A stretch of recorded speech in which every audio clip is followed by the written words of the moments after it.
Når du skal handle i Netto, vil du i fremtiden finde en scan-selv-vogn, der vil gøre det nemmere for dig, som har travlt, og for dig, der skal handle stort.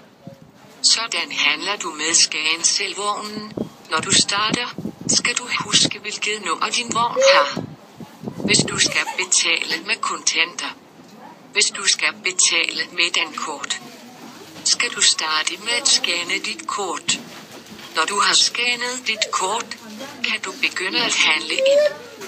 Du tager en vare og scanner dens stregkode. Hvis du vil købe frugt og grønt, er der en knap på skærmen.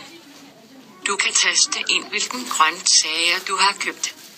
Når du er færdig med at handle, trykker du på godkendt køb på skærmen.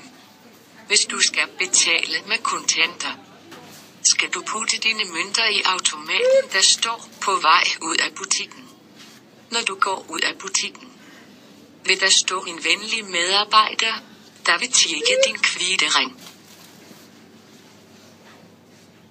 Hey, Macklemore, can we go thrift shopping? What?